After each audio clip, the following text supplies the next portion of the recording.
क्या हो अगर एक दिन आप जागें और दुनिया बदल चुकी हो, जहां हर तरफ दहशत हो, चीखें हों और मौत का तांडव हो। मिलिए मनेल से, एक ऐसा आदमी जो पहले ही जिंदगी की एक बड़ी त्रासदी झेल चुका है। अब उसे एक और चुनौती का सामना करना पड़ेगा, एक ऐसी चुनौती जो उसकी हिम्मत और अस्तित्व को परखेगी। एक घातक वायरस TSJ ने पूरी दुनिया को अपनी चपेट में ले लिया है। ये वायरस लोगों को खूंखार ज़ॉम्बी में बदल रहा है। क्या मनेल इस महामारी से बच पाएगा? क्या वो अपने प्रियजनों तक पहुंच पाएगा? एक बंदा है मनेल।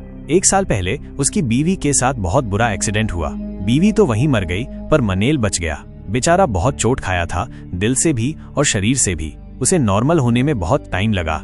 एक दिन मनेल न्यूज देख रहा था तो एक नए वायरस की बात चल रही थी, TSJ। ये आग की तरह फैल रहा था। लोग डर के मारे पागल हो रहे थे। यूरोपियन यूनियन ने अपने बॉर्डर बंद कर दिए ताकि ये वायरस न फैले। कुछ लोग बोल रहे थे कि ये वायरस रशिया की किसी पुरानी लैब से आया है, पर किसी को पक्का नहीं पता था। पहले तो मनेल को कोई टेंशन नहीं थी। न्यूज में बोल रहे थे कि स्पेन सेफ है, लेकिन जब वो दुकान गया तो वहाँ हाहाकार मचा था। लोग एक दूसरे को धक्का दे रहे थे, सामान लूट रहे थे। ऐसा लग रहा था जैसे दुनिया खत्म होने वाली हो। मनेल के पेट में डर बैठ गया, शायद मामला गंभीर था। उस रात मनेल की दीदी ने वीडियो कॉल किया। उसका पति आर्मी में था और उसे कैनरी आइलैंड जाने का ऑर्डर मिला था। उसने कहा कि स्पेन में रहना सेफ नहीं है। मनेल की दीदी उसके अकेले रहने को लेकर परेशान थी, तो उसने उसे भी साथ आने को कहा। अगले दिन मनेल ने बैग पैक किया, अपनी बिल्ली जो उसका एकलौता साथी थी को लेकर एयरपोर्ट चला गया। लेकिन रास्ते में रेडियो पर ब्रेकिंग न्यूज आई। उन्होंने कहा कि TSJ वायरस का एक नया और भी खतरनाक रूप आ गया है। ये पहले वाले से भी बदतर था। लोग मिनटों में बीमार हो रहे थे और मर रहे थे। ये खून से फैलता था, खासकर अगर आपको कहीं कट या काटने का निशान हो। मनेल का दिल बैठ गया। वो एयरपोर्ट पहुंचा, लेकिन वहां तो हंगामा मचा हुआ था।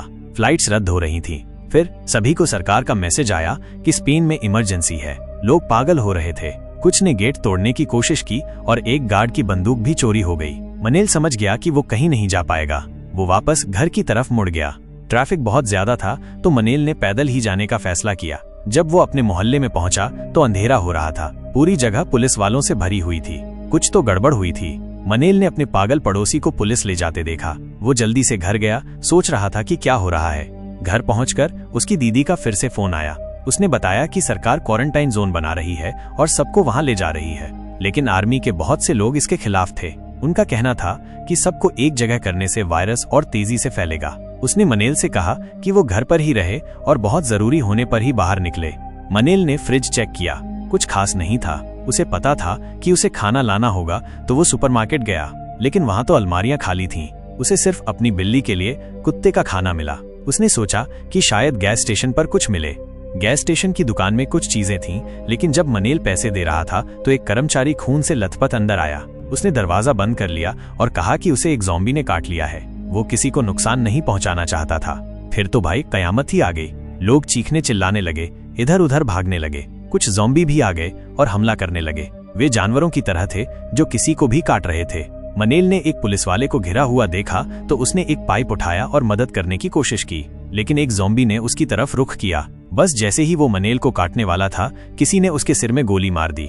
वो मर गया, शुक्र है, लेकिन पुलिस वाला बुरी तरह घायल हो गया था। उसने मनेल से भागने को कहा और फिर खैर वो ज़ॉम्बी नहीं बनना चाहता था। मनेल घर भाग गया। वो बहुत डरा हुआ था। उसने खिड़कियों पर तख्ते लगा दिए, सभी दरवाजे बंद कर दिए और सिक्योरिटी कैमरे भी लगा दिए। उस रात उसने सेना के ट्रक अपने मोहल्ले में आते देखा। वे लोगों को पकड़कर क्वारंटाइन जोन में ले जा रहे थे। मनेल की दीदी ने उसे इसके बारे में चेतावनी दी थी। मनेल अपने घर में छिपा रहा और सैनिकों से बच गया। 1 हफ्ता बीत गया और पड़ोस एक भूतिया शहर जैसा हो गया। सब चले गए थे। मनेल का खाना फिर से खत्म हो रहा था, तो उसे बाहर जाकर कुछ ढूंढना पड़ा। उसने कई घरों की तलाशी ली, लेकिन ज्यादातर खाली थे।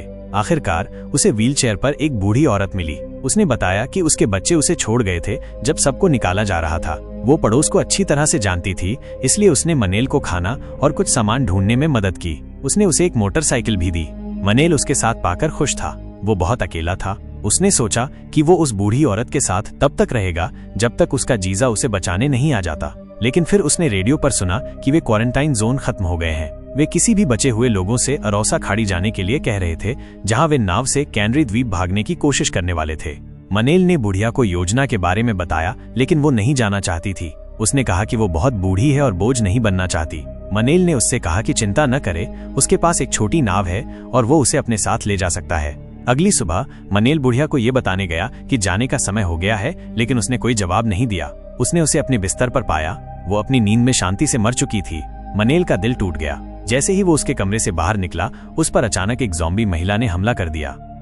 वो बहुत ज्यादा ताकतवर थी और उसे कोई दर्द महसूस नहीं हो रहा था। वे लड़ते रहे और मनेल उसे लकड़ी के एक नुकीले टुकड़े से मारने में कामयाब रहा, लेकिन वो मरी नहीं। आखिरकार उसने एक हार्पून गन पकड़ी और उसके सिर में गोली मार दी। मनेल जानता था कि वो अब वहां नहीं रह सकता। उसने अपनी बिल्ली को पकड़ा और बंदरगाह की ओर चल पड़ा। रास्ते में वो उन क्वारंटाइन जोन में से एक के पास से गुजरा। ये एक आपदा थी। जैसा कि रेडियो ने कहा था, ये पूरी तरह से सुनसान था। बंदरगाह तक का सफर खतरनाक था। जंगल में उस पर एक ज़ॉम्बी ने हमला किया और उसे अपनी मोटरसाइकिल तेज करनी पड़ी। फिर वो एक खाली शिविर में उनमें से एक पूरे झुंड से भिड़ गया। उसकी बाइक टूट गई और उसे अपनी जान बचाकर भागना पड़ा। सौभाग्य से बंदरगाह बहुत दूर नहीं था। मनेल अपनी पूरी ताकत से भागा। उसके पीछे ज़ॉम्बी थे। वो बंदरगाह की इमारत के कांच के दरवाजों से टकरा गया, लेकिन जब उसने चारों ओर देखा तो वहां कोई नहीं था। सभी नावें खाली थीं।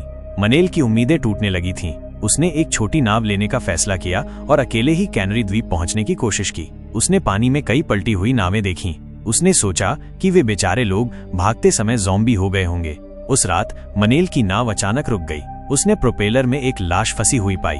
वो फंस गया था। जब उसने सोचा कि सब कुछ खत्म हो गया है, तो उसने दूर एक रोशनी देखी। यह एक बड़ा जहाज था। मनेल ने तब तक हाथ हिलाया और चिल्लाया जब तक उन्होंने उसे नहीं देख लिया। जहाज का कप्तान स्पेनिश नहीं बोलता था, लेकिन चालक दल के एक सदस्य को स्पेनिश आती थी। वो पहले पायलट था। जब उसने सुना कि मनेल कैनरी द्वीप का रास्ता जानता है, तो कप्तान ने उसे जहाज पर आने दिया। उस रात बाद में मनेल ने एक छोटे से परिवार को एक छोटी नाव में देखा।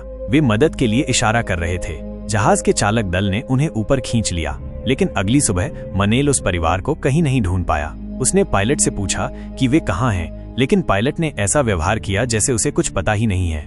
मनेल को शक हुआ। उसने जहाज के किनारे से नीचे देखा और परिवार की नाव को अभी भी वहां बंधा हुआ देखा। फिर उसने कप्तान के चालक दल को उनका सामान चुराते हुए देखा। वो जानता था कि कुछ गड़बड़ है। उसने पायलट से कहा कि उन्हें भागने की जरूरत है और एक हेलीकॉप्टर ढूंढना होगा जिसके बारे में वो जानता है, लेकिन पायलट ने उससे कहा कि चुप रहे और कोई परेशानी न करे। मनेल ने फैसला किया कि उसे मामले को अपने हाथों में लेना होगा। उसे याद आया कि उसने कप्तान के आदमियों को एक सफेद केबिन के दरवाजे के आसपास संदिग्ध रूप से काम करते देखा था। उसने उसे खोला और अंदर उसने उस परिवार के पिता को बंधा हुआ पाया। उसकी पत्नी और बेटी चली गई थी। मनेल ने उसे खोलने की कोशिश की, लेकिन बेचारा बहुत डरा हुआ था। वो कप्तान से उसे जाने देने के लिए चिल्लाने लगा। शोर ने गार्डों को आकर्षित किया और उन्होंने उस आदमी को वहीं गोली मार दी। पायलट वहां आया और उन्हें रोकने की कोशिश की और एक लड़ाई छिड़ गई। पायलट गार्डों में से एक को मारने में कामयाब रहा। अब मनेल और पायलट एक साथ हो गए। उन्होंने उस रात एक लाइफ बोट में भागने का फैसला किया, लेकिन वे पकड़े गए। गार्डों ने गोली चलाना शुरू कर दिया और पायलट को गोली लग गई। मनेल किसी तरह भागने में सफल रहा। उसने एक कार ढूंढी और पायलट को अस्पताल ले गया। पायलट को हार मानने से रोकने के लिए मनेल ने झूठ बोला और कहा कि अस्पताल में एक हेलीकॉप्टर है। अस्पताल एक बुरा सपना था। यह संक्रमित लोगों से भरा हुआ था। मनेल को अपना रास्ता बनाते हुए शूटिंग करनी पड़ी। उसने एयर वेंट में छिपे हुए बचे लोगों के एक समूह को पाया, एक डॉक्टर, एक नन और कुछ बच्चे। उन्होंने पायलट को ठीक करने में उसकी मदद की। मनेल ने हेलीकॉप्टर के बारे में पूछा और डॉक्टर ने कहा कि ये छत पर है, लेकिन वहां पहुंचने के लिए उन्हें संक्रमित लोगों से भरे एक खतरनाक क्षेत्र से गुजरना होगा। जैसे ही वे जाने वाले थे, उन्होंने नीचे शोर सुना। यह कप्तान और उसके आदमी थे। वे आपूर्ति की तलाश में थे। मनेल जानता था कि उन्हें वहां से निकलना है। उसने सभी को हेलीकॉप्टर के बारे में बताया और वे इसके लिए दौड़ने के लिए तैयार हो गए। उन्हें छत पर जाने के लिए एक धूल भरे पुराने रास्ते से गुजरना पड़ा। उनके रास्ते में एक बंद दरवाजा था, इसलिए डॉक्टर ने उसे कुल्हाड़ी से तोड़ दिया। अचानक एक संक्रमित व्यक्ति बाहर कूद पड़ा। नन को काट लिया गया। मनेल और डॉक्टर ने संक्रमित व्यक्ति को मार डाला, लेकिन नन के लिए बहुत देर हो चुकी थी। उसने उनसे कहा कि उसे पीछे छोड़ दें और खुद को बचाएं। हेलीपैड तक पहुंचने के लिए उन्हें संक्रमित लोगों के एक पूरे झुंड से गुजरना पड़ा। मनेल को एक विचार आया। उसने कुछ अलमारियों का उपयोग करके एक अवरोध बनाया और वे धीरे धीरे अपना रास्ता बनाते हुए आगे बढ़े। यह करीब था, लेकिन उन्होंने इसे बना लिया। पायलट और बच्चे पहले हेलीकॉप्टर पर चढ़ गए। मनेल और डॉक्टर ने गेट को बंद रखा ताकि संक्रमित लोग अंदर न आ सकें। जैसे ही उन्होंने सोचा कि वे सुरक्षित हैं, हेलीकॉप्टर शुरू नहीं हुआ। संक्रमित लोग हर जगह चढ़ रहे थे। तभी कप्तान और उसके आदमी आ गए।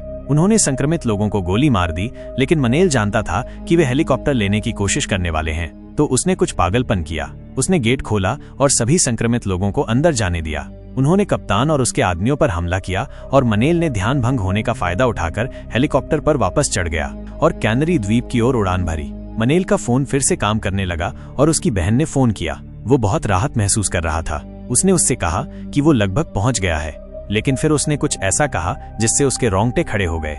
उसने उससे कहा कि मत आना, कैनरी द्वीप अब सुरक्षित नहीं है।